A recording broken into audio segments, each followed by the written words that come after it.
नमस्कार मित्रांनो, मी पवन आपल्या सर्वांचे एम-पी-एस-सी लक्ष्य या यूट्यूब चॅनलवर मनापासून स्वागत करतो. मित्रांनो, आजच्या लेक्चरमध्ये आपण आधुनिक भारताचा इतिहास हा विषय अभ्यासणार आहोत. आपल्याला माहिती आहे की आयोगाने ज्याप्रमाणे आपल्याला आधुनिक भारताचा इतिहासासंदर्भात जो काही अभ्यासक्रम दिलेला आहे, त्यामध्ये त्यांनी हेडिंगमध्येच त्यांनी इन ब्रॅकेटमध्ये विशेषतः महाराष्ट्रा संदर्भात असं त्यांनी तिथे दिलेलं आहे. आपल्याला माहिती आहे की जे काही 26 एप्रिल रोजी होणारी आपली जी काही राज्यसेवेची एक्झाम असेल, ते कोरोना व्हायरसच्या अनुषंगाने ते पुढील काही अनिश्चित कालखंडासाठी ते पुढे ढकलण्यात आलेली आहे. आणि त्या दरम्यान आता आपल्याला अभ्यासासाठी आणखी वेळ मिळालेला आहे आणि त्या वेळेचा आपल्याला सदुपयोग करून घ्यायचा असल्यामुळे आपण ही जी-एसची नवीन सिरीज येते ही सुरू केलेली आहे. या अंतर्गत जे काही आपण आतापर्यंत राज्यसेवेसाठी जो काही अभ्यास केलेला आहे, त्या अभ्यासाची एक पुनर्उजळणी व्हावी म्हणून आपण त्यासाठी एक क्विक रिव्हिजन व्हावी म्हणून आपण हे काही जी-एसची सिरीज आपण इथे सुरू केलेली आहे. ज्या अंतर्गत आपण जे काही महत्त्वाचे जे काही विषय असतील, त्या विषयांच्या अंतर्गत जे काही असे महत्त्वाचे घटक आहेत, जे काही घडामोडी आहेत, ज्यावर आयोग वारंवार प्रश्न आपल्याला विचारताना दिसतो, त्या सर्वांचा अभ्यास आपण या अंतर्गत करणार आहोत. ठीक आहे. तर आता आपण मागे सुद्धा काही लेक्चर्स अपलोड केले ज्याच्यामध्ये आपण 1857चा उठाव असेल, यासारखे विविध लेक्चर्स आपण अपलोड केलेली आहेत. तर मला अपेक्षित आहे की ते तुम्ही बघितलेलं असेलच. ठीक आहे. तर जसं तुमच्या स्क्रीनवर दिसते की आजच्या लेक्चरमध्ये आपण सांस्कृतिक जागृती, सामाजिक व धार्मिक सुधारणांच्या चळवळींचा अभ्यास आपण आजच्या लेक्चरमध्ये करणार आहोत. तर मला आशा आहे की या सर्व घटकांचा फायदा तुम्हाला किंवा लाभ तुम्हाला आगामी होणारी जी काही राज्यसेवेची परीक्षा असेल किंवा कंबाईनची परीक्षा असेल, यांसारख्याच इतर ज्या काही एक्झाम्स होतील त्यामध्ये तुम्हाला ह्या पूर्णतः फायदेशीर राहील अशी मला पूर्ण खात्री आहे. ठीक आहे. तर या चॅनलवर तुम्ही नवीन असाल तर या चॅनलला तुम्ही पहिल्यांदा सबस्क्राईब करा, शेअर करा, तुमच्या मित्रांपर्यंत ते चॅनलची लिंक शेअर करण्याचा प्रयत्न करा. ठीक आहे. तर आता आपण फारसा वेळ न वाया घालवता आजच्या लेक्चरला सुरुवात करूयात. जसं तुमच्या स्क्रीनवर आमच्या पूर्ण एम-पी-एस-सी टीमचा पूर्ण एक शेड्यूल तुमच्या स्क्रीनवर आलेला आहे. ज्याच्यामध्ये जे आहे की आमची एम-पी-एस-सी लक्ष्य नमस्कार अभ्यासक मित्र-मैत्रिणींनो. व्हिडिओमधले 2 मिनिटं तुमचे मी घेतोय. ती जी मला माहिती द्यायची आहे आपल्या चॅनलबद्दल आणि आपल्या चॅनलचे असोसिएट पार्टनर असलेल्या अनअकॅडमी बद्दल. आपल्या चॅनलवरती सुमित तट्टे आणि डॉक्टर प्रीती राऊत मॅडम हे सुद्धा अनअकॅडमी सोबत जोडलेलं आहे आणि आपलं चॅनल जे आहे ते असोसिएट पार्टनर आहे अनअकॅडमीचे. अनअकॅडमी जो की भारतातील एक सर्वात मोठा एज्युकेशन प्लॅटफॉर्म आहे आणि या प्लॅटफॉर्मवरती सुद्धा जे आहे तुम्ही एम-पी-एस-सीच्या परीक्षांची तयारी जी आहे ती करू शकता. ती आमच्या मदतीने करू शकता. आणि जर आपल्या चॅनलचे जे विद्यार्थी आहे, आपल्या चॅनलच्या विद्यार्थ्यांसाठी एक स्पेशल कोड आहे. हा कोड जर तुम्ही वापरलात प्रीती लाईव्ह, तर अनअकॅडमीचं जे सबस्क्रिप्शन आहे, या सबस्क्रिप्शनमध्ये तुम्हाला 10% सवलत जी मिळू शकते. त्याबद्दलची लिंक आणि त्याबद्दलचे डिटेल्स जे आहेत ते तुम्हाला व्हिडिओच्या डिस्क्रिप्शन बॉक्समध्ये जे आहे ते खाली मिळणार आहेत. अनअकॅडमीवरती राज्यसेवाच्या परीक्षांसंदर्भात वेगवेगळ्या बॅचेसच्या माध्यमातून मार्गदर्शन जे आहे ते केलं जातं. जसं की यशाची किल्ली यामध्ये सुद्धा जे आहेत अनअकॅडमीवरचे जे टॉप एज्युकेटर्स आहेत ते तुम्हाला मार्गदर्शन करतात. डॉक्टर प्रीती राऊत मॅडम या स्वतः मार्गदर्शन करतायत तुमच्यासाठी. सायन्स आणि इतिहास हे विषय मॅडम कव्हर करतायत. मी इथे करंट अफेअर्स आणि एन्व्हायरमेंटल सायन्स कव्हर करतोय. तसंच 1 इयरच्या ज्या बॅचेस आहेत जे विद्यार्थी 2021च्या परीक्षांची तयारी करू इच्छितात, अशा विद्यार्थ्यांसाठी कंबाईनसाठी कॉम्प्रिहेन्सिव्ह आणि त्याच्यामध्ये प्री आणि मेन्सची तयारी तुमची करून घेतली जाणार आहे. अशा प्रकारची बॅच जी आहे ती चालू झाली आहे आणि अनअकॅडमीचे जे टॉप एज्युकेटर्स आहेत, हे सगळे एज्युकेटर्स या बॅचचा हिस्सा आहे, जेणेकरून तुम्हाला एक उत्तम मार्गदर्शन जे आहे याच्या माध्यमातून केलं जाईल. प्रीती मॅडम सुद्धा या बॅचचा हिस्सा आहे. मॅडम तिथे हिस्ट्री कव्हर करतायत. तसंच दुसरी जी बॅच आहे या बॅचमध्ये तुमचं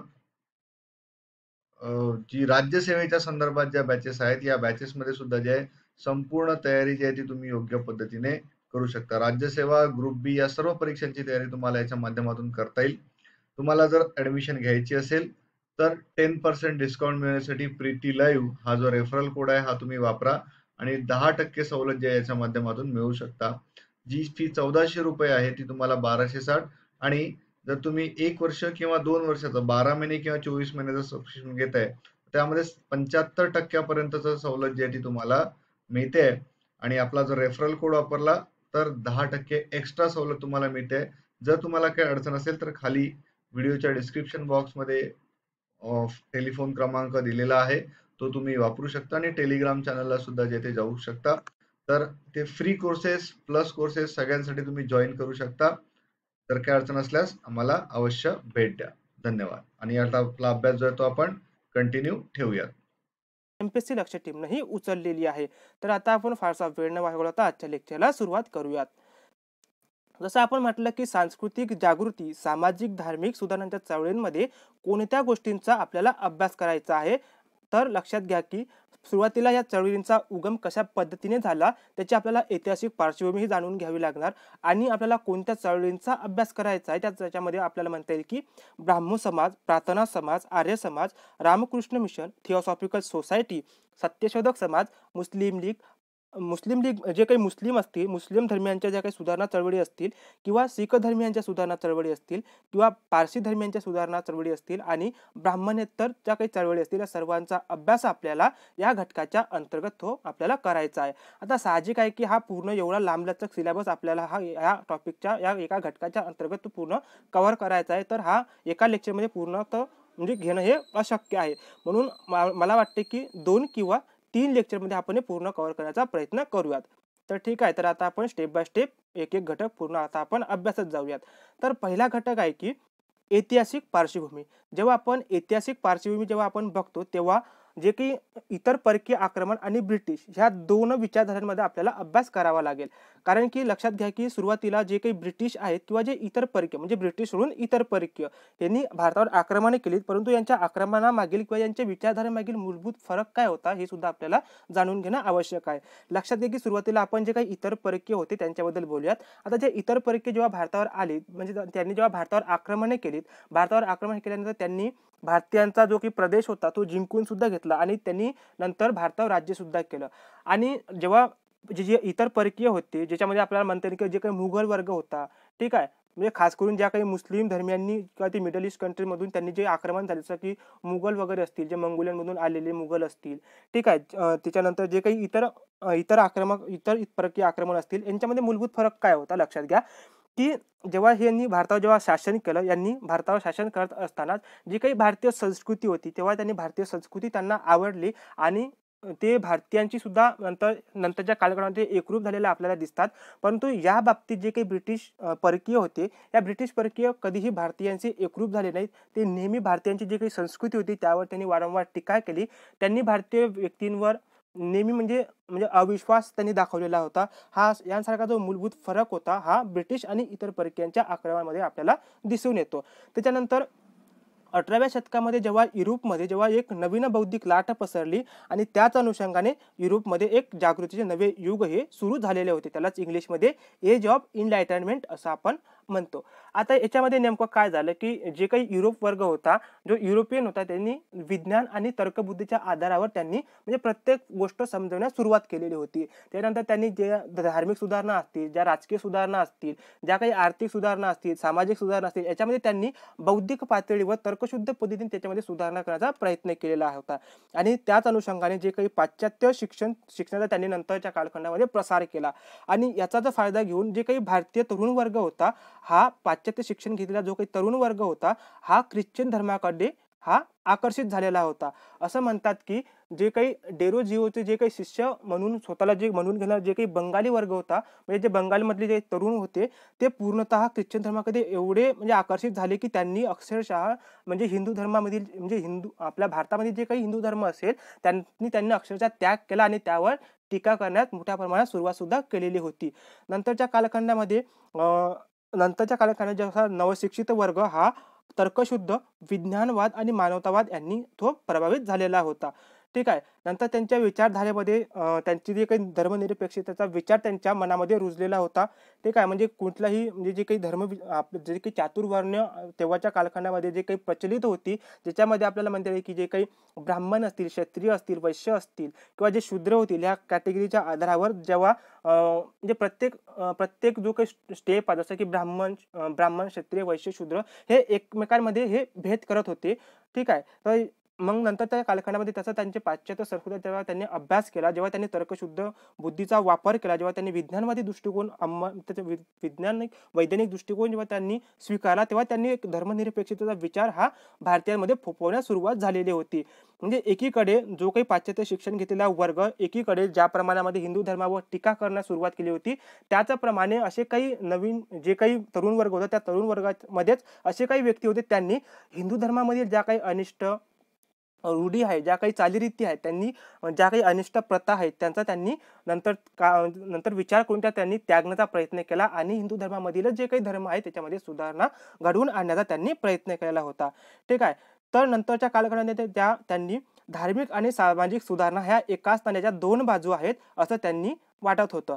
म्हणून जोपर्यंत धर्मामध्ये सुधारणा होणार नाही जोपर्यंत धर्मामध्ये सुधारणा होणार नाही तोपर्यंत सामाजिक सुधारणा घडवून येणार नाही असं काही भारतीयांना वाटत होतं. त्याच्यामध्ये मग आपल्याला म्हणता येईल की जे काही राजाराम मोहन राय आहेत किंवा दयानंद सरस्वती आहेत यांसारखे जे काही इतर व्यक्ती आहेत त्यांनी नंतर ते समजून घेण्याचा प्रयत्न सुरू केलेला होता.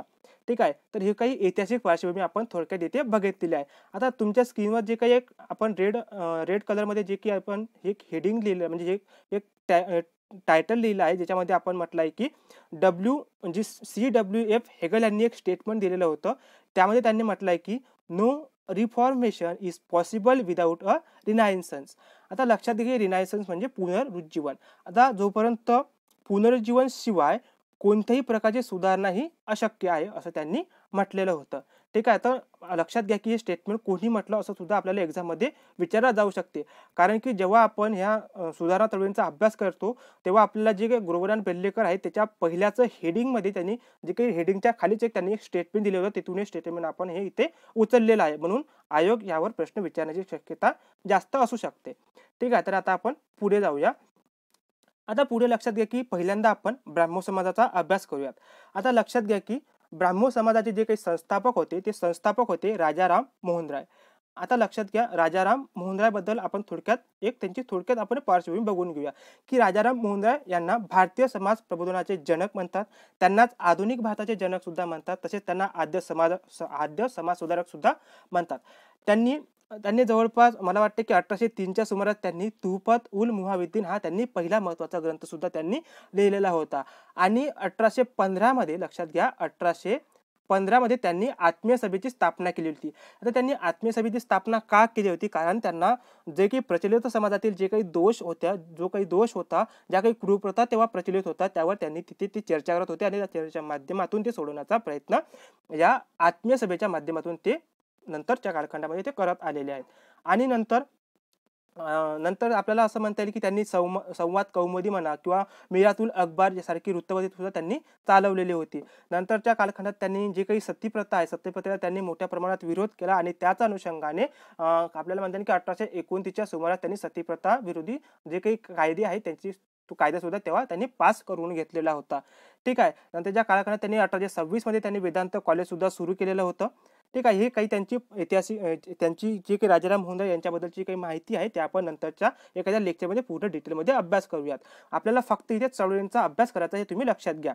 तर आता जी काही ब्राह्मो समाजाची जी काही स्थापना आहे ती स्थापना 1828 साली राजाराम मोहन राय यांनी केलेली होती. आता जे काही ब्राह्मो समाज आहे ते हिंदू धर्मातील पहिली सुधारणा चळवळ होती. याला तुम्ही स्टार करून ठेवा. कारण की आपल्याला हे डायरेक्ट स्टेटमेंट विचारू शकतात की हिंदू धर्मातील पहिली सुधारणा चळवळ म्हणून ब्राह्मो समाज ही ओळखली जाते. ठीक आहे. आणि ब्राह्मो समाजाची जी काही माहिती आहे जी काही त्यांचा जो काही अजेंडा आहे ते अजेंडा लोकांसमोर पोहोचवण्याचं काम त्यांचं एक मुखपत्रक होतं. त्याचं नाव होतं संवाद कौमुदी. ठीक आहे. संवाद कौमुदी हे म्हणजे कोणत्या समाजाचं मुखपत्रक होतं असं सुद्धा प्रश्न हे विचारले जातात. म्हणून संवाद कौमुदी हे ब्राह्मो समाजाचे मुखपत्रक होतं आपल्याला असं म्हणता येईल. आणि नंतर जे काही ब्राह्मो समाजाचे मुख्य तत्व आहे मुख्य तत्वांवर बऱ्याचदा प्रश्नही येऊन गेलेले आहेत. ज्याच्यामध्ये त्यांची तत्व आपल्याला म्हणता येईल की जे उपनिषदातील जे काही ईश्वर आहे तो एकच आहे असं त्यांची विचारधारा होती. आणि जो काही ईश्वर आहे तो निराकार अदृश्य सर्वव्यापी असून म्हणजे शाश्वत असून तो सर्व विश्वाची मार्गदर्शक शक्ती आहे असं ब्राह्मो समाजाचं मुख्य तत्व होतं. पूजा अमान्य होती. तसेच त्यांनी जे काही ब्राह्मो समाजाची जे काही इमारत होती त्या इमारतीमध्ये त्यांनी कुठल्याही धर्माच्या किंवा कुठल्याही व्यक्तीच्या प्रतिमा असेल पुतळे असतील किंवा शिल्प असतील किंवा चित्र असतील यांनी त्यांना स्थान दिलेलं नव्हतं. आणि सोबतच त्यांनी कुठल्याही प्रकारचे धर्मगुरू असतील यज्ञ असतील यांना सुद्धा त्यांनी म्हणजे कमी लेखलेलं होतं. त्यामध्ये त्यांनी ब्राह्मो समाजामध्ये त्यांना धर्मगुरू किंवा यज्ञांना कुठल्याही प्रकारचं स्थान त्यांनी दिलेलं नव्हतं.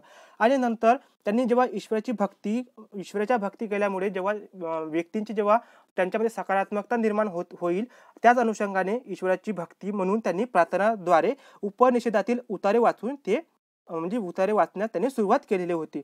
म्हणजे लक्षात घ्या की जे काही ब्राह्मो समाज आहे, ब्राह्मो समाज सुद्धा ईश्वराची प्रार्थना ही करत होते, परंतु ते त्यामध्ये फक्त ते जे काही उपनिषदे होती त्या उपनिषदामध्ये ते फक्त उतारे वाचून ते ईश्वराची भक्ती हे करत होते. नंतर त्यांनी जे काही चारित्र्य आहे, नैतिकता आहे, सद्गुण आहे, यावर त्यांनी ते विशेष भर आपल्याला दिलेला दिसतो. नंतर जे काही नवीन धर्म स्थापायचा नव्हता, तर त्यातील सुधारणावर भर असं जे काही राजाराम मोहन राय आहे यांनी पहिल्यांदाच हे स्पष्ट केलेलं होतं की त्यांना हिंदू धर्माच्या व्यतिरिक्त कुठल्याही प्रकारचा असा नवीन धर्म स्थापायचा नव्हता. त्यामुळे जो की फक्त त्यांना हिंदू धर्मामधील ज्या काही अनिष्ट प्रथा आहे, ज्या काही वाईट चालीरीती आहेत, त्याचा फक्त त्यांना त्याग करायचा होता. ठीक आहे. तर यासारखे जे काही गुण होते हे ब्राह्मण समाजाचे जे काही आपल्याला तत्व म्हणता येईल हे आपण इथे अभ्यासलेले आहेत. तर आता आपण पुढे जाऊया. आता पुढे ज्याप्रमाणे आपण म्हटलं आहे की जे तुमच्या स्क्रीनवर जो काही चार्ट आलेला आहे, त्या चार्टमध्ये आपल्याला काय काय दिसते तर बघून घ्या की याच्यामध्ये ब्राह्मो समाज, आदी ब्राह्मो समाज, भारतीय ब्राह्मो समाज आणि साधारण ब्राह्मो समाज. आता हे यांसारखे जे काही समाज आता पुढे निर्माण झाले हे का झालेले आहे तर लक्षात घ्या की जेव्हा जेव्हा 1833 मध्ये जेव्हा राजाराम मोहन राय यांचा मृत्यू झाला, म्हणजे 1828ला ब्राह्मो समाजाची स्थापना झाली. लक्षात घ्या याचा जो काही कालखंड आहे तो आपण थोडक्यात म्हणजे समजून घेण्याचा प्रयत्न करूया. जेव्हा की ब्राह्मो समाजाची स्थापना आपल्याला माहिती आहे की 1828 मध्ये झाली आणि 1833च्या सुमारास राजाराम मोहन राय यांचा मृत्यू झाला. आता जेव्हा त्यांचा मृत्यूपर्यंत राजाराम मोहन राय यांच्या मृत्यूपर्यंत ब्राह्मो समाजाची पूर्ण जबाबदारी राजाराम मोहन राय यांच्यावर येऊन म्हणजे त्यांच्यावर होती. नंतरच्या कालखंडामध्ये नंतर त्यांनी 1833 ते 1838च्या दरम्यान त्याचं जे काही ब्राह्मो समाजाचे जो काही कार्यभार आहे तो द्वारकानाथ टागोर यांनी तो सांभाळलेला. लक्षात घ्या की पहिल्यांदा राजाराम मोहन राय यांच्यानंतर कोणी ब्राह्मो समाजाची जबाबदारी उचलली तर ती द्वारकानाथ टागोर यांनी ते उचललेली होती. नंतरच्या कालखंडामध्ये जेव्हा द्वारकानाथ टागोरांनी जेव्हा त्यांचा मृत्यू झाला 1838 मध्ये, तेव्हा त्यांनी ब्राह्मो समाजाची जी काही वाटचाल होती ती काहीशी धीम्या गतीने ती झालेली होती.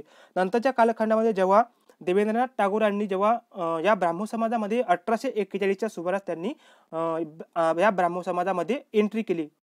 कोणी तर देवेंद्रनाथ टागोरांनी. लक्षात घ्या देवेंद्रनाथ टागोर हे 1841च्या सुमारामध्ये हे ब्राह्मो समाजाच्या अंतर्गत आलेले होते.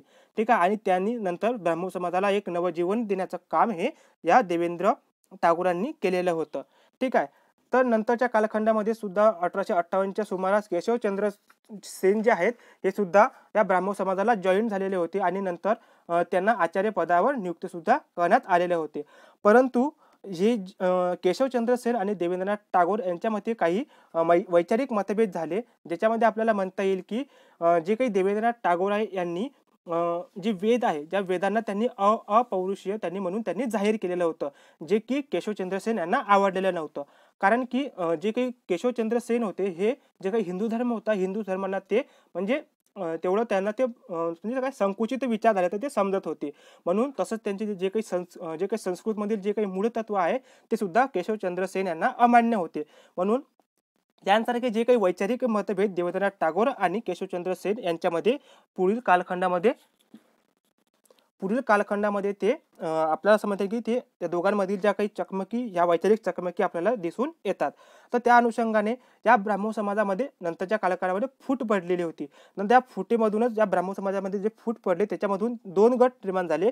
एक झाला आदी ब्राह्मो समाज, जो की देवेंद्रनाथ टागोर यांच्या अंतर्गत होता, ज्याची स्थापना ह्या दोन्ही संघटना ज्या आहेत, ज्या आदी ब्राह्मो समाज आणि भारतीय ब्राह्मो समाज, ह्या दोन्हींची स्थापना 1865 मध्येच झालेली होती. कारण की त्याच वेळेस ते फूट पडलेली होती. आता लक्षात घ्या की आदी ब्राह्मो समाज हा देवेंद्रनाथ टागोर यांच्या अंतर्गत होता. यांचा जो काही विशेष भर होता तो धर्म सुधारणेवर भर होता. कारण की यांना हिंदू धर्मामध्येच राहून हिंदू धर्मातील ज्या काही अनिष्ट चालीरीती होत्या त्या त्यांनी म्हणजे कमी करायच्या होत्या. हा एकमेव अजेंडा लक्षात ठेवून त्यांनी आदी ब्राह्मो समाजाची स्थापना करून ते पुढे त्यांनी रेटण्याचा प्रयत्न केलेला होता. तसंच आता जे काही देवेंद्रनाथ टागोर यांनी दोन आघाडींवर त्यांचं कार्य केलेलं होतं. म्हणजे एकीकडे त्यांना हिंदू धर्मातील सुधारणा करायच्या होत्या आणि दुसरीकडे ख्रिश्चन धर्म प्रचारकांना त्यांना सुद्धा विरोध करायचा होता. ठीक आहे. हे झालं आदी ब्राह्मो समाजाची विचारधारा. ठीक आहे. तसंच जे काही देवेंद्रनाथ टागोर आहे यांनी तत्वबोधिनी सभा असेल जी त्यांनी 1838 मध्येच ते स्थापन केलेली होती आणि त्याच्या प्रचारासाठी त्यांनी तत्वबोधिनी पत्रिका, लक्षात घे हे दोन्ही नावे तुम्ही लिहून घ्या की तत्वबोधिनी सभाची स्थापना ही देवेंद्रनाथ टागोरांनी केली आणि त्या समाजाच्या प्रचारासाठी त्यांनी तत्वबोधिनी पत्रिका सुद्धा त्यांनी काढलेली होती. ठीक आहे, हे झालं केशव देवेंद्रनाथ टागोर यांच्याबद्दलची माहिती. आता नंतर आपण बघूया की जे काही भारतीय ब्राह्मण समाज होतं, त्या भारतीय ब्राह्मण समाजामध्ये केशवचंद्र सेन यांच्या अंतर्गत ती जबाबदारी त्यांना म्हणजे त्यांनी पार पाडलेली होती. नंतरच्या कालखंडामध्ये जो काही केशवचंद्र सेन यांचा जो काही भारतीय ब्राह्मण समाज आहे आणि या भारतीय ब्राह्मण समाजाची जे निगडीत काही अनुयायी आहेत, हे अनुयायी केशवचंद्र सेन यांना देवाचा अवतार मानण्यास तेव्हा सुरुवात केलेली होती. परंतु तेव्हा जे काही याच भारतीय ब्राह्मण समाजातील जे काही इतर अनुयायी वर्ग होता त्यांना ते आवडलेलं नव्हतं. तसंच त्यांनी जे काही केशवचंद्र सेन आहे यांनी आपल्या मुलीचा विवाह, जी त्यांची 13 वर्षाची मुलगी होती, त्यांचा विवाह जे कूचबिहारचे जे काही राजे होते त्यांच्यासोबत त्यांनी पूर्णतः वैदिक पद्धतीने त्यांनी तो विवाह केलेला होता. हीच गोष्ट भारतीय ब्राह्मण समाजातील इतर अनुयायांना ते खटकली. म्हणून त्यांनी या केशवचंद्र सेन यांच्या भारतीय ब्राह्मण समाजातून त्यांनी नंतर फारकत घेतली आणि त्यातीलच काही जे जो काही काम त्याला काय जो काही अनुयायी आहे त्यांनी नंतरच्या कालखंडामध्ये जसं की 1878 मध्ये त्यांनी साधारण ब्राह्मण समाजाची स्थापना केलेली होती. या अनुयायांमध्ये शिवनाथ म्हणजे निशावनाथ शास्त्री असेल किंवा आनंद मोहन बोस असेल किंवा उमेशचंद्र दत्त असतील किंवा शिवचंद्र देव असेल, या सुधारकांनी या साधारण ब्राह्मण समाज ही नंतरच्या कालखंडामध्ये स्थापन केलेलं होतं. ठीक आहे. जर आता आणखी काही महत्त्वाचे फॅक्ट लक्षात घ्या की जे काही केशवचंद्र सेन आहेत, ह्या केशवचंद्र सेनच्या बाबतीत काही महत्त्वाचे फॅक्ट तुम्ही लक्षात घ्या की यांनी ब्रह्म प्रतिनिधी सभेची स्थापना केलेली होती. कशाची? ब्रह्म प्रतिनिधी सभा. ते आपण पुढील स्लाइडवर घेतलेलंच आहे. तसंच त्यांनी 1872 मध्ये सिव्हिल मॅरेज ऍक्ट आहे यासाठी सुद्धा त्यांनी प्रयत्न केलेले होते. तसंच त्यांनी हिंदू धर्मातील जे काही बालविवाह म्हणता येईल किंवा जे बहुपत्नीत्व आहे, जातीभेद आहे, या सर्वांना त्यांनी विरोध करण्यास सुरुवात केली. ठीक आहे. तर नंतर त्यांनी जे काही स्त्री शिक्षण आहे, विधवा पुनर्विवाह आहे, यांचं सुद्धा त्यांनी नंतरच्या कालखंडामध्ये म्हणजे त्यांनी प्रोत्साहन दिलं, त्याचा पुरस्कार त्यांनी केलेला होता. ठीक आहे. हे आता सर्व महत्त्वाच्या ज्या ब्राह्मण समाजाची निगडीत ज्या काही चळवळी आहेत ह्या सुद्धा आपण इथे अभ्यासलेल्या आहेत. ठीक आहे. तर आता आपण पुढे जाऊयात. आता पुढे काही महत्त्वाच्या फॅक्ट तुमच्या स्क्रीनवर आलेल्या आहेत. आता लक्षात घ्या की याला तुम्ही स्टार करून ठेवा, कारण की आयोगाने यावर सुद्धा प्रश्न विचारलेला आहे. आता राजाराम मोहन राय यांच्या मृत्यूनंतर, लक्षात घ्या, राजाराम मोहन राय यांच्या मृत्यूनंतर जे रामचंद्र विद्याबागीश आहे हे ब्राह्मण समाजाची आठवड्याची प्रार्थना घेत असत. आयोगाने ह्या रामचंद्र विद्याबागीश यांचं नाव हे विचारलेलं होतं की राजाराम मोहन राय यांच्या मृत्यूनंतर आठवड्याची प्रार्थना कोण घेत होते, असा प्रश्न आयोगाने सुद्धा या अगोदर विचारलेला आहे. तसं देवेंद्रनाथ टागोर यांनी आपण म्हटलं की 1838 त्यांनी तत्वबोधिनी सभेची स्थापना केलेली होती आणि त्याच्यासाठी त्यांनी तत्वबोधिनी पत्रिका सुद्धा काढलेली होती. नंतर केशवचंद्र सेन यांनी, ही केशवचंद्र सेन आहे, ठीक आहे, ते केशवचंद्र सेन यांनी ब्रह्म प्रतिनिधी सभेची स्थापना केलेली होती. ठीक आहे. तर आता आपण जे काय आता आपण बघितलं, जे की आपण ब्राह्मण समाज आता पूर्ण अभ्यासला, तर या अभ्यासाच्या माध्यमातून आपण ह्या ब्राह्मण समाजाचं योगदान नेमकं काय होतं ते सुद्धा आपल्याला या इन शॉर्ट आपण ते बघून घेऊयात. की ब्राह्मण समाजाला दैवी अवतार त्यांना अमान्य होतं, म्हणजे त्यांना कुठल्याही प्रकारचा दैवी अवतार असतो हे त्यांनी म्हणजे मान्य केलेलं नाही. आणि नंतर त्यांनी मानवता आणि अंतरात्म्यापेक्षा, म्हणजे जे मानवता जी आहे आणि अंतरात्म्याचा जो आवाजापेक्षा धर्मग्रंथ श्रेष्ठ नाही. जर एखाद्या धर्मामध्ये जर एखादी गोष्ट सांगितलेली असेल आणि ते जर तुमच्या बौद्धिक पातळीला किंवा तुमच्या मनाला ते पटत नसेल आणि ते मानवतेच्या विरुद्ध असेल, तर साहजिक आहे की ते धर्मग्रंथामध्ये सांगितलेली गोष्ट ही तेवढी श्रेष्ठ नाही जेवढी तुमच्या मनाला, तुमच्या अंतरात्म्याच्या आवाजाला ती वाटते. त्यानंतर त्यांनी एकेश्वरवादाला त्यांनी पुरस्कार केलेला आहे. ठीक आहे. त्यांनी एकेश्वरवादाचा पुरस्कार केलेला आहे. त्यांनी असं म्हटलं की उपनिषदातील जे काही देव आहेत ते विविध नावं जरी आपण घेत असतो तरी ते विविध नावं आहेत, मान्य आहेत, परंतु तो फक्त ईश्वर हा एकच ईश्वर आहे, असं त्यांची एक विचारधारा होती. आणि नंतर त्यांनी मूर्तीपूजेला सुद्धा विरोध केलेला आहे. लक्षात घ्या की मूर्तीपूजेला त्यांनी विरोध केलेला आहे. तसेच त्यांनी जे काही हिंदू धर्मातील ज्या काही अनिष्ट प्रथांचा विरोध सुद्धा या ब्राह्मण समाजाने केलेला आहे. आणि विशेष म्हणजे याला तुम्ही स्टार करून ठेवा की ब्राह्मण समाजाने कर्माचा सिद्धांत आणि पुनर्जन्म, ब्राह्मण समाजाने कर्माचा सिद्धांत आणि पुनर्जन्म याबाबत निश्चित मत प्रकट न करता ती वैयक्तिक विश्वासावरती सोपवलेली आहे. म्हणजे जर आपल्याला जर विचारलं की ब्राह्मण समाजाने कर्माचा सिद्धांत किंवा पुनर्जन्मावर त्यांचा विश्वास नव्हता असं जरी स्टेटमेंट दिलं तरी ते स्टेटमेंट चुकीचं ठरेल, कारण की यावर त्यांनी कुठल्याही प्रकारचं भाष्य केलं नाही, हे तुम्ही लक्षात ठेवा. ठीक आहे. तर आता आपण पुढे जाऊया. तर आता ज्याप्रमाणे आपण ब्राह्मण समाजाचा आतापर्यंत अभ्यास केलेला आहे त्यावर आयोगाने कशा प्रकारचे प्रश्न विचारलेले आहेत ते सुद्धा आपल्याला बघणं अनिवार्य आहे. ठीक आहे. तर आपण सुरुवातीला स्टेप बाय स्टेप म्हणजे फास्टमध्ये हे प्रश्न सुरुवातीला समजून घेऊयात. आता लक्षात घ्या की जे ब्राह्मो समाज आहे, ब्राह्मो समाजाशी संबंधित हे प्रश्न आहे. ब्राह्मो समाज स्थापन करण्यापूर्वी राजाराम मोहन राय यांनी 1815 मध्ये आत्मीय सभा स्थापन केली. त्यावेळी त्यांच्याबरोबर खालीलपैकी कोणते सहकारी होते? लक्षात घ्या की याच्यामध्ये आत्मीय सभेची तेव्हा त्यांनी स्थापना केली, तेव्हा त्यांच्यासोबत कोणते सहकारी होते असा त्यांनी प्रश्न विचारलेला आहे.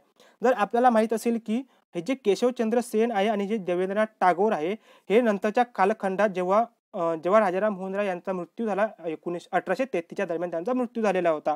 आणि जे काही देवेंद्रनाथ टागोर होते ते त्यांच्या ब्राह्मो समाजाला मुळात 1841 मध्ये ते जोडले गेलेले होते. म्हणजेच आपल्याला असं म्हणता येईल की जे काही राजाराम मोहन राय आहेत किंवा जे देवेंद्रनाथ टागोर आहेत त्यानंतर जे काही केशवचंद्र सेन यांचा प्रत्यक्षात कधीही संबंध आलेला नव्हता असं आपल्याला म्हणता येईल. म्हणून आपण जर हा जो पार्ट आहे किंवा हा जो ऑप्शन हा जो काही पर्याय जो काही विधान आहे हे जर आपण जर एलिमिनेट केलं तर आपल्याला या प्रश्नाचं अचूक उत्तर मिळून जाईल. कारण की इथे ड आहे, कॅन्सल केलं, इथे ड आहे आणि इथे ड आहे. तर या प्रश्नाचं अचूक उत्तर पर्याय क्रमांक 3 असं राहील. आता हे जे काही नावं आहे त्या नावं सुद्धा तुम्ही तुमच्या नोटबुकमध्ये लिहू शकता.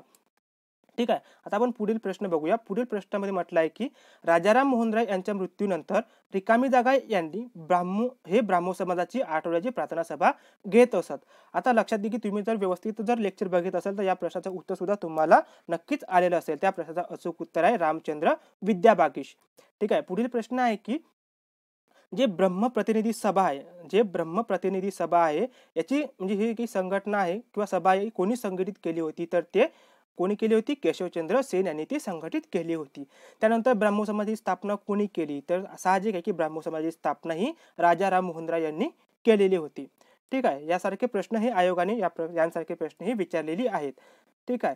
तर आता आपण ब्राह्मो समाजाचा आपण पूर्ण बारकाईने अभ्यास केला, सखोल अभ्यास केला. मला अपेक्षित आहे की तुम्हाला नक्कीच समजलं असेल. ठीक आहे. तर आता आपण पुढील समाजाचा अभ्यास करण्यास सुरुवात करूया. आता यामध्ये आपण प्रार्थना समाजाचा अभ्यास करण्यास सुरुवात करणार आहोत. आता जे काही प्रार्थना समाज आहे या प्रार्थना समाजामध्ये या प्रार्थना समाजाचे जे काही संस्थापक आहे या संस्थापकांमध्ये जे डॉक्टर आत्माराम पांडुरंग तरखडकर यांच्या अध्यक्षतेखाली या प्रार्थना समाजाची स्थापना ही झालेली आहे. सोबतच जे काही संस्थापकांमध्ये काही इतर मंडळी सुद्धा असतीलच. आता याची जे स्थापनेचं जे काही वर्ष आहे ती वर्ष आहे 31 मार्च 1867 साली प्रार्थना समाजाची स्थापना झाली. कुठे? तर ते मुंबई येथे झालेली आहे. ठीक आहे. आता या प्रार्थना समाजाचे जे काही बोधवाक्य होतं ते बोधवाक्य काय होतं? Love of God in the service of man. Love of God in the service of man म्हणजेच आपल्याला असं म्हणता येईल की लव्ह ऑफ गॉड म्हणजे जे काही देवाचं जे काही भक्ती आहे ते मानवाच्या सेवेमध्येच ही आहे अशा अर्थाचं काही त्यांचं हे बोधवाक्य होतं. आणि प्रार्थना समाजाचं जे काही वाङ्मय होतं ते सुबोध संगीत या नावाचं होतं. याला तुम्ही स्टार करून ठेवा कारण की यावर आयोगाने प्रश्नही विचारलेली आहेत. ठीक आहे. आपल्याला डायरेक्ट प्रश्न विचारू शकतात की प्रार्थना समाजाचं वाङ्मय हे खालीलपैकी कोणतं होतं? ज्याच्यामध्ये ते आपल्याला म्हणतील की सुबोध पत्रिका सुद्धा ते देतील. पण ते सुबोध पत्रिका आहेत का? नाही. तर ते आहे सुबोध संगीत. ठीक आहे. तर आता महाराष्ट्रातील हे पहिली संघटित समाज सुधारणा चळवळ होती. लक्षात घ्या, महाराष्ट्रातील पहिली संघटित समाज सुधारणा चळवळ म्हणून जर कोणती समाज ओळखला जातो तर तो प्रार्थना समाज आहे. आणि नंतर मुंबईतील जे काही प्रार्थना समाज आहे हे बंगालच्या ब्राह्मो समाजाचंच एक्सटेन्शन होतं असं आपल्याला म्हणता येईल. कारण की ज्या प्रमाणामध्ये 1864 मध्ये जेव्हा केशवचंद्र सेन हे मुंबईमध्ये आले आणि त्यांच्याच प्रेरणेने मुंबईमध्ये 31 मार्च 1867 मध्ये प्रार्थना समाजाची स्थापना ही डॉक्टर आत्माराम पांडुरंग तरखडकर यांच्या अध्यक्षतेखाली नंतर करण्यात आलेली आहे. ठीक आहे. आता जेव्हा ह्या प्रार्थना समाजाचा आपण अभ्यास करतो तर ह्या प्रार्थना समाजाची जी काही पार्श्वभूमी आहे, जे काही त्याचा जो मूळ आहे ते मूळ आपल्याला जे मानव धर्म सभा या मानव धर्म सभा आणि त्यानंतर स्थापन झालेली जी काही परमहंस सभा यामध्ये या प्रार्थना समाजाचं मूळ आहे असं आपल्याला म्हणता येईल. आणि जे काही प्रार्थना समाज होते या प्रार्थना समाजाचं जे काही मत होतं म्हणजेच मानव सेवा हीच खरी ईश्वराची सेवा आहे, हीच ईश्वराची भक्ती आहे असं त्यांनी म्हटलेलं होतं. आणि महत्त्वाचं म्हणजे की हे जे काही प्रार्थना समाज आहे हे कर्मठ हिंदूंची यांना कुठल्याही प्रकारचा संघर्ष न घेता त्यांनी ते शिक्षणाद्वारे तसेच समाज घालण्याच्या मार्गाचा म्हणजे समाजामध्ये समजूत घालण्याच्या मार्गातून त्यांनी याचा अवलंब किंवा यांचा प्रसार करण्याचं काम त्यांनी सुरू केलेलं होतं. ठीक आहे. तर ह्या काही प्रार्थना समाजाची पार्श्वभूमी आपण हे थोडक्यात बघितलेली आहे. आणि महत्त्वाचं म्हणजे ज्या प्रमाणामध्ये ब्राह्मो समाजाला कुठलाही वेगळा असा धर्म स्थापायचा नव्हता त्याचप्रमाणे प्रार्थना समाजाला सुद्धा हिंदू धर्माशिवाय इतर असा वेगळा पंथ किंवा धर्म स्थापायचा त्यांना स्थापायचा तो नव्हताच. ठीक आहे. तर आता पहिल्यांदा आपण लक्षात घेऊया की जे काही मानव धर्म सभा आहे ती. आता मानव धर्म सभामध्ये काय म्हटलंय की मानव धर्म सभेची जी काही स्थापना आहे ती 22 जून 1844 मध्ये झालेली आहे. आता ते महत्त्वाचं लक्षात घ्या की ते कोणत्या ठिकाणी झालेले आहे, त्याचं ठिकाण आहे सुरत. मानव धर्म सभेची स्थापना जी काही 5D आहे, याच्यामध्ये 5D आहे. या 5Dंनी म्हणजे जे काही संस्थापक सदस्य आहे याच्यामध्ये 5Dंनी 22 जून 1844 मध्ये सुरत या ठिकाणी मानव धर्म सभेची स्थापना केलेली आहे. आता हे 5D कोण आहे, याच्यामध्ये ज्या 5 जणांची नाव तुमच्या स्क्रीनवर दिलेली आहेत, ज्याच्यामध्ये दादोबा तरखडकर असतील, तुकाराम म्हणजे दुर्गाराम मंछाराम आहे, दिनमणी शंकर, दामोदर दास किंवा दलपतराव भागुबाई, या 5 जणांनी मानव धर्म सभेची स्थापना केलेली आहे. आता यांचं जे काही तत्व होते, या तत्वांमध्ये त्यांना आपल्याला असं म्हणता येईल की ईश्वर हा एक होता, ईश्वर हा एक आहे, तो पूजनीय आहे किंवा तो निराकार आहे. तसंच ईश्वर भक्ती हाच धर्म आहे, जातीभेद पाळू नये, यांसारखी विचारधारा किंवा यांसारखे तत्व हे मानव धर्म सभेचे होती. ठीक आहे. नंतरच्या कालखंडामध्ये काय झालं की यांचा जो काही पुढाकार, जो काही मानव धर्म सभेच्या मागचा जो काही पुढाकार आहे, ह्या पुढाकारामध्ये ह्या 2 व्यक्तींचा मोठा रोल होता, ज्याच्यामध्ये दादोबा तरखडकर आणि दुर्गाराम मंछाराम. जेव्हा हे सुरतमध्ये होते, सुरतमधून जेव्हा त्यांची जसं की आपल्याला म्हणता येईल की दादोबा तरखडकर आहे यांची 1846च्या सुमारास ही बदली झालेली होती आणि नंतरच्या कालखंडामध्ये 1852 मध्ये दुर्गाराम मंछाराम यांची सुद्धा बदली झालेली होती. यांच्या बदली झाल्यामुळे काय झालं की हे जे काही मानव धर्म सभा आहे या चळवळचं कामकाज थोडं थंडावलेलं होतं. ठीक आहे. म्हणून ही सभा जास्त कालखंडासाठी ती राहू शकली नाही. ठीक आहे. म्हणजेच ते अल्पजीवी सभा ठरलेली होती आणि या ज्या काही मानव धर्म सभेचा जो काही प्रार्थना दिवस होता तो रविवार होता. ठीक आहे. लक्षात घ्या की रविवार हा प्रार्थना दिवस त्यांचा होता. आता रविवार का होता? कारण की रविवारी त्यांना सुट्टी वगैरे असेल म्हणून. ठीक आहे. तर आता 1842 मध्ये लक्षात घ्या की 1842 मध्ये दुर्गाराम, कोण? हे दुर्गाराम मंछाराम यांनी पुस्तक प्रसारक मंडळ स्थापन केलेलं होतं. लक्षात घ्या, पुस्तक प्रसारक मंडळाची स्थापना कोणी केली? दुर्गाराम मंछाराम यांनी पुस्तक प्रसारक मंडळाची स्थापना केलेली होती. हे झाले काही महत्त्वाची आपण मानव धर्म सभेबद्दल आपण महत्त्वाची माहिती बघितलेली आहे. आता याचा तुम्ही स्क्रीनशॉट सुद्धा घेऊ शकता किंवा तुम्ही वैयक्तिक सुद्धा तुमच्या नोट्स या बनवू शकता. ठीक आहे. तर आता आपण पुढे जाऊया. आता पुढे म्हटलं आहे की परमहंस सभा. आता लक्षात घ्या की हे आपण जेव्हा कंबाईनच्या दृष्टिकोनातून परमहंस सभा ही अतिशय महत्त्वाची आहे. याला तुम्ही IMP म्हणून सुद्धा तुमच्या नोट्सबुकमध्ये किंवा तुमच्या ज्या काही नोट्स असतील त्याच्यामध्ये तुम्ही त्याला लिहू शकता.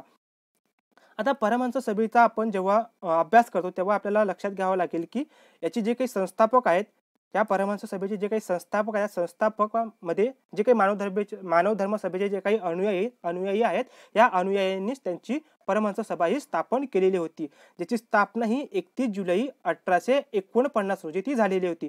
तर ती कुठे झाली होती, त्याचं ठिकाण विचारलं तर ते मुंबई येथे परमहंस सभेची स्थापना केलेली होती. हे एक लक्षात घ्या की हे एक गुप्त संघटना होती. ठीक आहे. तर ह्या परमहंस सभेची जे काही तत्व होती, या तत्वांमध्ये आपल्याला म्हणता येईल की त्यांना जे काही जाती संस्था नष्ट करायच्या होत्या किंवा त्या मूर्तीपूजेला त्यांनी विरोध केला. तसेच स्त्री शिक्षण असेल किंवा दलितांमध्ये शिक्षणाचा प्रसार करणे हे त्यांचं लक्ष्य होतं किंवा हे त्यांचं तत्व होतं. तसंच त्यांनी विधवा पुनर्विवाहाचा म्हणजे जे काही विधवा पुनर्विवाह आहे हे घडवण्याचं कार्य सुद्धा या परमहंस सभेच्या माध्यमातून त्यांनी पुढे ते केलेलं होतं.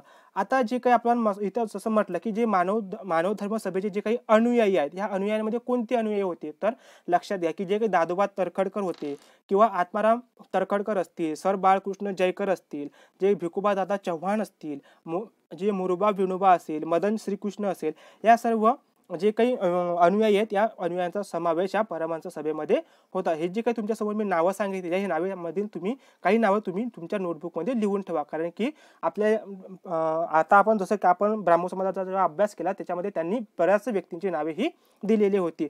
तर ह्या परमहंस सभेमध्ये कोणती व्यक्ती होते? जसं आपण म्हटलं की दादोबा तरखडकर, आत्माराम तरखडकर, सर बाळकृष्ण जयकर, भिकोबा दादा चव्हाण, मोरोबा विनोबा, मदन श्रीकृष्ण यांसारखी काही महत्त्वाची मंडळी ही परमहंस सभेची अनुयायी होती.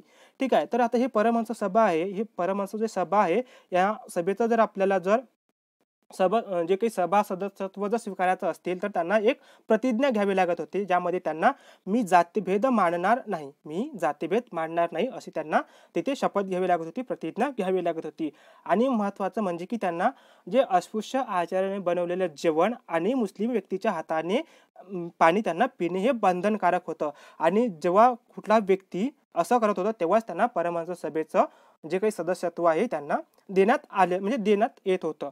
ठीक आहे. आता लक्षात घ्या की ही एक गुप्त संघटना होती. साहजिक आहे की ह्या परमहंस सभेतील जे काही गुप्त संघटना होती, आपण जे तुमच्यासमोर जे अनुयायी सांगितले, ह्या अनुयायांची लिस्ट हे गुप्त पद्धतीने हे ठेवण्यात येत होती.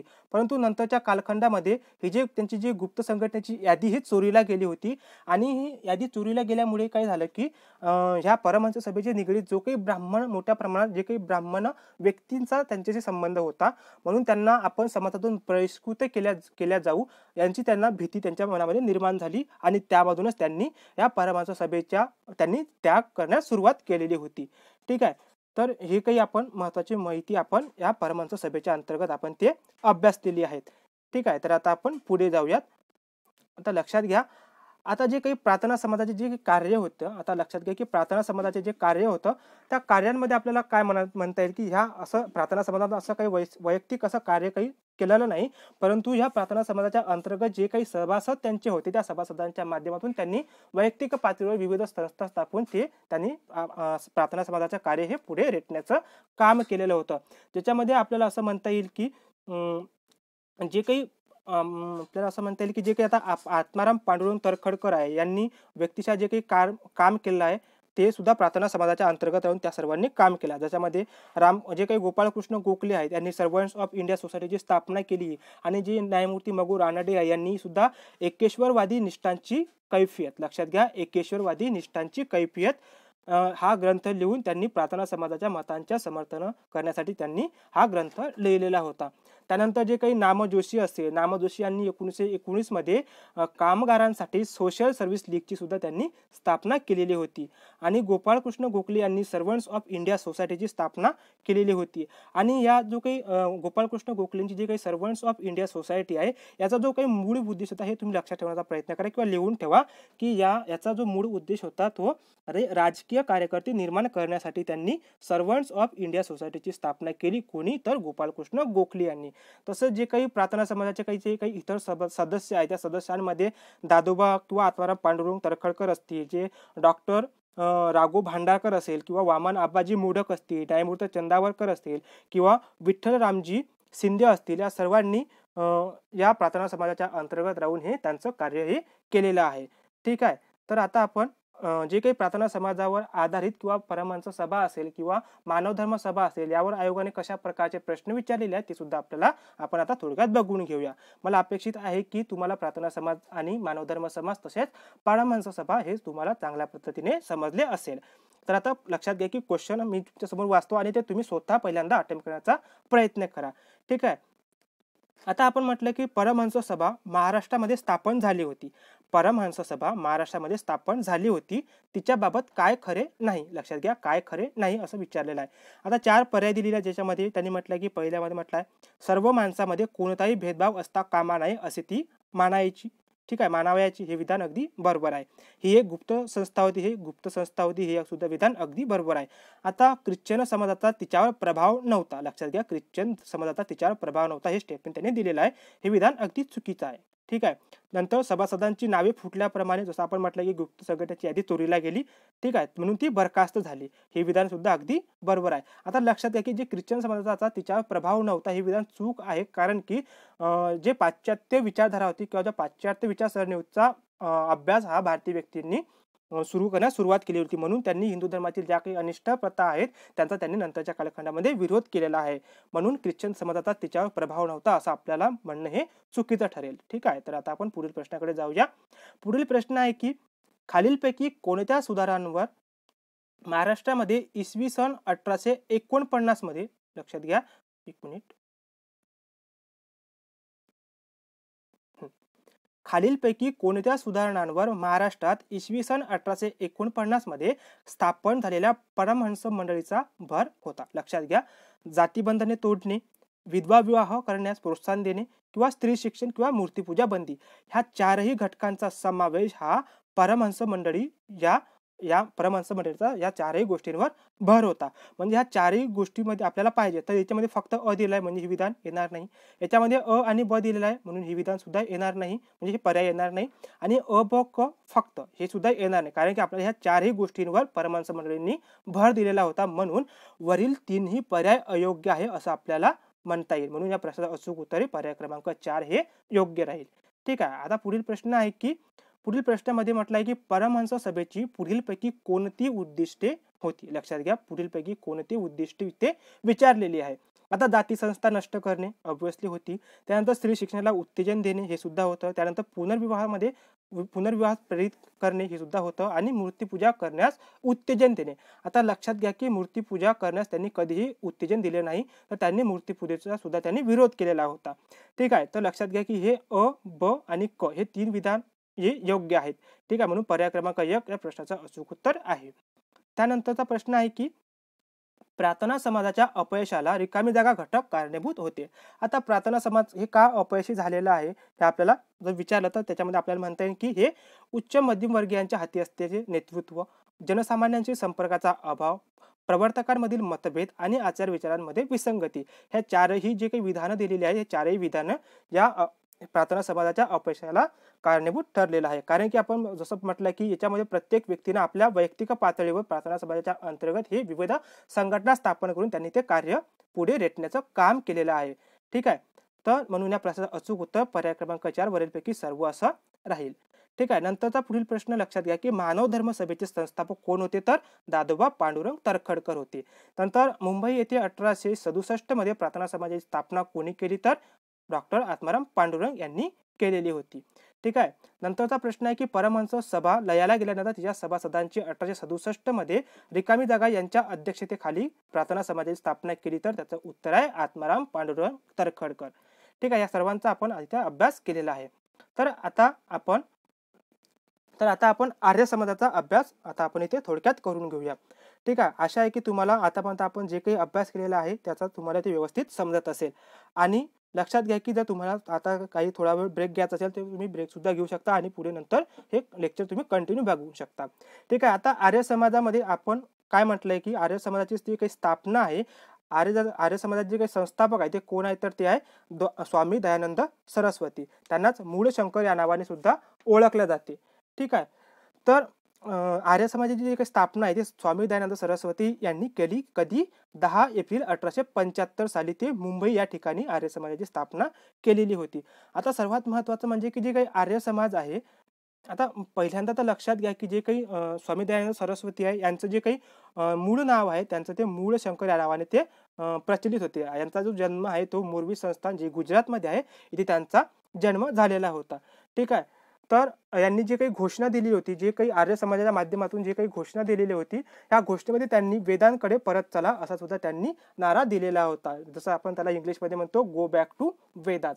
जसं आपल्याला म्हणते की जे काही ब्राह्मण समाज आहे, जेव्हा जे काही प्रार्थना समाज आहे आणि आर्य समाजाला हिंदू धर्मामध्ये सुधारणा ह्या करायच्या होत्या, त्यामुळे त्यांना असा कुठलाही वेगळा असा पंथ आपल्याला स्थापायचा नाही अशी दयानंदांनी सुरुवातीलाच स्पष्ट म्हटलेलं होतं. त्यानंतर आता जर स्वामी दयानंद सरस्वती यांचं जर आपण मूळ आयडियोलॉजी जर बघितले तर त्यांनी चातुर्वर्ण्याचा स्वीकार केलेला होता आणि त्यांनी ती चातुर्वर्ण जे काही आहे ते त्यांनी जन्माच्या आधारावर ते नसून ते गुणांच्या कर्माच्या आधारावर असावं असं त्यांनी म्हटलेलं होतं. तर आता लक्षात घ्या की जे काही आर्य समाजाचे जे काही तत्व आहे ते तत्व आपल्याला सुरुवातीला बघावं लागतील. तर आर्य समाजाचे तत्व आहे त्या तत्वांमध्ये त्यांनी म्हटलं आहे की खऱ्या ज्ञानाचा मूळ स्रोत ईश्वर आहे. आता लक्षात घ्या की जे काही वेद आहे हे ईश्वरापासून निर्माण झालेले आहे आणि त्यांच्यातच सर्व ज्ञानाचा उगम आहे असं त्यांनी म्हटलेलं होतं. आणि दुसरं आहे की सर्व सत्यज्ञानाचा ग्रंथ वेद, इथे वेद नाही ते वेद आहे. ठीक आहे, लक्षात घ्या वेद. ठीक आहे, तर सर्व सत्यज्ञानाचा जो एक ग्रंथ आहे तो वेद आहे. म्हणूनच त्यांनी वेदांकडे परत चला असा त्यांनी नारा दिलेला होता. आणि नंतर त्यांनी म्हटलंय की सर्वानुंगे जगाचे कल्याण साधणे हे आर्य समाजाचं तत्व होतं, ज्याच्यामध्ये कुठल्याही प्रकारचं वैयक्तिक हिताला किंवा जे काही वैयक्तिक कल्याणाला किंवा वैयक्तिक हिताला त्यांनी तेवढं प्राधान्य दिलेलं नव्हतं. कारण की त्यांनी संपूर्ण मानव जातीचा त्यांना कल्याण करायचं होतं. म्हणून हे महत्त्वाचं तत्व हे आर्य समाजाचं होतं. आणि नंतरच्या कालखंडामध्ये त्यांनी जो काही अज्ञानाचा विनाश तर ज्ञानाचा प्रकाश या अंतर्गत त्यांनी असं म्हटलं होतं की जे काही सत्याचे पालन करणे किंवा जो काही अज्ञानाचा नाश करून खऱ्या ज्ञानाचा प्रसार करणे हे आर्य समाजाचं मूलभूत तत्व सुद्धा होतं. त्यानंतर त्यांनी वैयक्तिक प्रगतीपेक्षा मानवजातीचे कल्याण हे श्रेष्ठ आहे असं त्यांनी म्हटलेलं होतं. त्यानंतर त्यांनी अनुयायांमधील किंवा जे भारतीय इतर समाज असतील, जे आर्य समाजाशी संबंधित अनुयायी असतील किंवा त्याच्या माध्यमातून त्यांना शारीरिक, आत्मिक व सामाजिक उन्नती त्यांना करायची होती. ठीक आहे, हे काही त्यांची आर्य समाजाची मूलभूत तत्व आपण इथे बघितलेली आहेत. ठीक आहे, तर आता लक्षात घ्या की जे काही आर्य समाजाचे जे काही कार्य आहे ते कार्य सुद्धा आपल्याला थोडक्यात बघायचं आहे. तर आता सुरुवातीला बघा की हिंदूंच्या मनातील न्यूनगंड कमी करून आत्मसन्मान जागृतीचे कार्य हे त्यांनी केलेलं होतं. आता जे जसं म्हटलं आहे की हिंदूच्या मनातील न्यूनगंड होता, जसं की आपण म्हटलं की जे काही हिंदू धर्मातील जे काही दोष होते ज्याच्यामध्ये सतीप्रथा असेल किंवा बालविवाह असतील, ठीक आहे, त्यानंतर जे काही विषमता होती, जे काही जातीयता निर्माण झालेली होती, त्यामध्ये त्यांनी त्याच्यामुळे जे काही हिंदू धर्म होतं, हिंदू धर्माची व्यक्ती होते त्याच्यामध्ये एक न्यूनगंड निर्माण झालेला होता की आपला एवढा धर्म हा व्यक्तींमध्ये कशा प्रकारे भेद करतो. म्हणून त्यांनी त्या भेदाला तडा देण्यासाठी जो हिंदू धर्माच्या मनातील न्यूनगंड होता तो कमी करण्यास त्यांनी प्रोत्साहन दिलं आणि त्यांनी आत्मसन्मान जागृतीचे कार्य सुद्धा या आर्य समाजाच्या माध्यमातून त्यांनी ते पुढं केलेलं होतं. त्यानंतर दुसरा पॉईंट आहे की शुद्धीकरण मोहीम. ठीक आहे, आता शुद्धीकरण मोहीम त्यांनी का सुरू केली होती की कारण की आपल्याला माहिती आहे की जे काही हिंदू धर्मातील इतर व्यक्ती जे ख्रिश्चन धर्माकडे जे विशेष करून पाश्चात्य शिक्षणाच्या म्हणजे पाश्चात्य शिक्षण घेतलेला जो काही नवीन तरुण वर्ग होता, हा ज्या प्रमाणामध्ये ख्रिश्चन धर्माकडे हा आकर्षित झालेला होता आणि त्या आकर्षणामधूनच त्यांनी ख्रिश्चन धर्माचा मोठ्या प्रमाणात हा स्वीकार केलेला होता. तसेच ज्या काही ख्रिश्चन मिशनरी होत्या त्या ख्रिश्चन मिशनरीनी अशा प्रकारे भारतीयांना भुलवलं की ते त्या ख्रिश्चन धर्मात त्यांनी ऑटोमॅटिक त्यांनी धर्म परिवर्तन केलेलं होतं. अशाच व्यक्तींना पुन्हा आपल्या स्वधर्मात आणण्यासाठी त्यांनी अतिशय सोप्या आणि साध्या धार्मिक विधीने त्यांना हिंदू धर्मात पुन्हा आणण्यासाठी त्यांनी शुद्धीकरण मोहिमे चळवळ सुरू केली होती. असं म्हणतात की जे काही मलकाना राजपूत आहे, लक्षात घ्या इथे तुम्ही हेडिंग घ्या की मलकाना राजपूत. आता हे जे मलकाना राजपूत आहे यांनी जवळपास 60,000 हे जे मलकाना राजपूत आहे यांनी ख्रिश्चन धर्मामध्ये हे परिवर्तित झालेलं होतं आणि ह्या 60,000 व्यक्तींना परधर्म म्हणजे स्वधर्मात आणण्यासाठी हे आर्य समाजाच्या माध्यमातून ही एक मोठी शुद्धीकरण मोहीम सुरू करण्यात आलेली होती. त्यानंतर म्हटलं की सामाजिक सुधारणांचा पुरस्कार त्यांनी केलेला होता. या सामाजिक सुधारणामध्ये त्यांनी ज्या जातीयता असेल, विषमता असेल, भेदभावाला कडाडून त्यांनी विरोध केलेला होता आणि नंतरच्या कालखंडावर त्यांनी जे काही मुली वगैरे आहेत, ठीक आहे, जे मुली आहेत त्या समान आहेत किंवा जे काही अस्पृश्य व स्त्रियांना तुम्ही कुठल्याही प्रकारचं दुय्यम स्थान देऊ नका या तत्वावर त्यांनी नंतरच्या कालखंडामध्ये भर दिलेला असं आपल्याला म्हणता येईल. आणि त्याचप्रमाणे जे काही बालविवाह आहे, जे काही विधवा विवाह आहे, जे देवदासी प्रथा आहे यांनाही त्यांनी विरोध केलेला आपल्याला दिसते. ठीक आहे, नंतरच्या कालखंडामध्ये त्यांनी शैक्षणिक कार्यासाठी त्यांनी म्हणजे शैक्षणिक कार्यासाठी जे काही आर्य समाजाचे जे काही मंडळी आहे, जे आर्य समाजाच्या निगडीत जे काही अनुयायी त्यांना लाभलेले होते त्यांनी, ज्याच्यामध्ये आपल्याला म्हणता येईल की जे काही लाला हरदयाल म्हणजे लाला हंसराज असेल, लक्षात घ्या की जे लाला हंसराज हे तुमच्या स्क्रीनवर दिलेलं आहे की लाला हंसराज यांनी DAV कॉलेज स्थापन केलं. आता DAV चा फुल फॉर्म तुम्ही तुमच्या बुकमध्ये लिहून घ्या की दयानंद अँग्लो वैदिक कॉलेज. दयानंद अँग्लो वैदिक कॉलेज ह्याची स्थापना लाला हंसराज यांनी केलेली होती आणि ते या कॉलेजचे पहिले प्राचार्य सुद्धा राहिलेले आहे. आणि नंतरच्या कालखंडामध्ये जे स्वामी श्रद्धानंद आहे, या स्वामी श्रद्धानंदांनी सुद्धा गुरुकुल शिक्षण संस्थांची स्थापना केली. कुठे तर कांगली, जे हरिद्वारमध्ये कांगली ठिकाण आहे, येथे स्वामी श्रद्धानंद यांनी गुरुकुल शिक्षण संस्थांची स्थापना केलेली होती. कधी तर 1902 साली, लक्षात घ्या 1902 साली या शिक्षण संस्थांची त्यांनी स्थापना केलेली होती. ठीक आहे, तर नंतरच्या कालखंडामध्ये त्यांनी आपण जसं म्हटलं की घोषणा दिली होती वेदाकडे परत चला. ठीक आहे, नंतर वेद हे ईश्वरी ज्ञान आहे ज्यावर त्यांची श्रद्धा होती, हे सुद्धा आपण आता सुरुवातीला डिस्कस केलेलं आहे. आणि महत्त्वाचं लक्षात घ्या की जी वेदांची जी भाषा होती ती अतिप्राचीन आहे आणि त्यात वेळोवेळी बदल झालेले आहे आणि ते म्हणूनच ते पूर्णतः सत्य नाही, या सर्वांवर त्यांचा विशेष जोर होता. ठीक आहे, तर पुढे त्यांनी म्हटलं आहे की दयानंदांनी सत्यार्थ प्रकाश नावाचा ग्रंथ हा लिहिलेला आहे. लक्षात घ्या की दयानंद सरस्वती यांनी सत्यार्थ प्रकाश हा ग्रंथ लिहिलेला आहे, याला तुम्ही स्टार करून ठेवा. त्यानंतरच्या कालखंडामध्ये 1892 मध्ये आर्य समाजामध्ये फूट पडलेली होती. ज्याप्रमाणे आपण बघितलं की आर्य समाजामध्ये ज्याप्रमाणे जे काही ब्राह्मण समाजामध्ये जे काही फूट पडलेली होती त्याच सारखी फूट हे आर्य समाजामध्ये सुद्धा पडलेली होती. परंतु यांची जे काही अनुयायी होते या अनुयायांनी अशा काही वेगळ्या काही संस्था स्थापन केलेल्या नव्हत्या. परंतु हे फूट पडण्यामागचं कारण असं सांगता येईल की जे आर्य समाजामध्ये फूट पडलेलं होतं, या आर्य समाजामध्ये जे काही असं म्हणता येईल की जे दयानंदाच्या जे काही शिष्य होते ते पाश्चात्य व पौरात्य ज्ञानात त्यांनी योग्य समन्वय साधून हिंदू धर्मातील ज्या काही रूढीवाद होता, जे काही अंधश्रद्धा दूर करण्याचा त्यांनी प्रयत्न केलेला होता. आणि हीच गोष्ट ज्या आर्य समाजाच्या काही अनुयायांना ते आवडली नाही, कारण की त्यांना असं वाटत होतं की जे काही भारतीय संस्कृती आहे, भारतीय संस्कृती हे श्रेष्ठ आहे आणि त्यातील ज्या काही चळवळी आहेत ज्या काही त्याच्यामध्ये काहीचा थोडा बदल करून आपण हिंदू धर्म हा श्रेष्ठ आहे असं काही अनुयायांचं म्हणजे त्यांची विचारधारा होती. ठीक आहे, ज्याच्यामध्ये आपल्याला असं म्हणतात की स्वामी श्रद्धानंद यांचा सुद्धा त्याच्यामध्ये समावेश होता. म्हणून एकीकडे म्हणजे पाश्चात्य विचारधारांनी म्हणजे पाश्चात्य जे काही शिक्षणाने प्रभावित झालेली जे काही अनुयायी होती आणि जे काही पौर्वात्य किंवा जे काही रूढिवादीला मांडणारी जी काही व्यक्ती होती ते त्यांनी यांच्या म्हणजे यांसारख्या विचारधारामध्ये फरक पडली, म्हणजे यांच्यासारख्या विचारधारामध्ये जो भेद होता याच्या अनुषंगातून हे आर्य समाजामध्ये 1992 मध्ये ही फूट पडलेली होती. ठीक आहे. तर आता ज्या आर्य समाजाच्या संबंधित जे काही महत्त्वाचे कार्यकर्ते होते, त्या कार्यकर्त्यांमध्ये कोणाचा समावेश होतो तर लक्षात घ्या की महात्मा हंसराज, पंडित गुरुदत्त, लाला लजपतराय, स्वामी श्रद्धानंद. ठीक आहे. तसंच आपल्याला म्हणता येईल की पंडित गुरुनाथ विद्यार्थी यांचा सुद्धा समावेश या आर्य समाजाच्या कार्यकर्त्यांमध्ये महत्त्वाचा आहे. ठीक आहे. हे काही नावं आपण इथे घेतलेली, हे नावं आपल्याला माहीत असणे आवश्यक आहे, कारण की हे डायरेक्ट आता आपल्याला व्यक्तींची नावे हे विचारताना आयोग आपल्याला दिसतो. ठीक आहे. आणि आपल्याला पुढे असं म्हणता येईल की जे आता लक्षात घ्या की इथं महत्त्वाचं काही आपण काही फॅक्ट इथे घेतलेला आहे. याच्यामध्ये जे काही स्वामी श्रद्धानंद आहे यांनी दलितोद्धार सभाची स्थापना केलेली होती. लक्षात घ्या, स्वामी श्रद्धानंद यांनी दलितोद्धार सभाची स्थापना केलेली होती. ठीक आहे. आणि जे काही भगिनी निवेदिता आहे, याला तुम्ही स्टार करून ठेवा. ज्या भगिनी निवेदिता आहे यांनी आर्य समाजाला लढाऊ हिंदू धर्म किंवा अग्रेसिव्ह हिंदुइझम असं टीका त्यांनी केलेली होती. कोणी? भगिनी निवेदिता यांनी. ठीक आहे. आता जे काही पाश्चात्य तत्वज्ञान आहे, शिक्षण आहे, समाज प्रणालीचा अस्वीकार त्यांनी केलेला होता. म्हणजेच एकंदरीत जे काही स्वामी दयानंद सरस्वती यांनी आर्य समाजाचा जेव्हा प्रसार करताना त्यांनी पाश्चात्य तत्वज्ञानाचा कोणत्याही प्रकारे त्यांच्या तत्वज्ञानाचा किंवा शिक्षणाचा किंवा त्यांच्या समाज प्रणालीचा कोणत्याही प्रकारचा स्वीकार त्यांनी केलेला नव्हता. ठीक आहे. ही होती आर्य समाजाबद्दलची आपण घेतलेली माहिती. आता लक्षात घ्या की जे काही आर्य समाज आपण आता पूर्ण डिस्कस केलेला आहे, यावरची काही क्वेश्चन्स आहेत, यावरची क्वेश्चन्स तुम्ही सॉल्व्ह करण्याचा प्रयत्न करा. मला अपेक्षित आहे की तुमच्याकडे जे काही क्वेश्चन सेट असतील ते तुमच्याकडे अवेलेबल असेल. त्यातून तुम्ही ज्या काही आपण अभ्यास केला या चळवळीवर आधारित सर्व प्रश्न तुम्ही सोडवण्याचा प्रयत्न करा आणि तुमच्याकडून ते सुटतात का ते सुद्धा तुम्ही बघा. ठीक आहे. तर तुमच्यासाठी आजचा एक homework question of the day म्हणून तुमच्यासाठी एक प्रश्न मी तुमच्यासमोर घेऊन आलेलो आहे. त्याचं उत्तर तुम्हाला कमेंट बॉक्समध्ये द्यायचं आहे. आता लक्षात घ्या की आर्य समाजाविषयी खालीलपैकी कोणते विधान अयोग्य आहे. लक्षात घ्या, आर्य समाजाविषयी खालीलपैकी कोणते विधान अयोग्य आहे ते आपल्याला ओळखायचं आहे.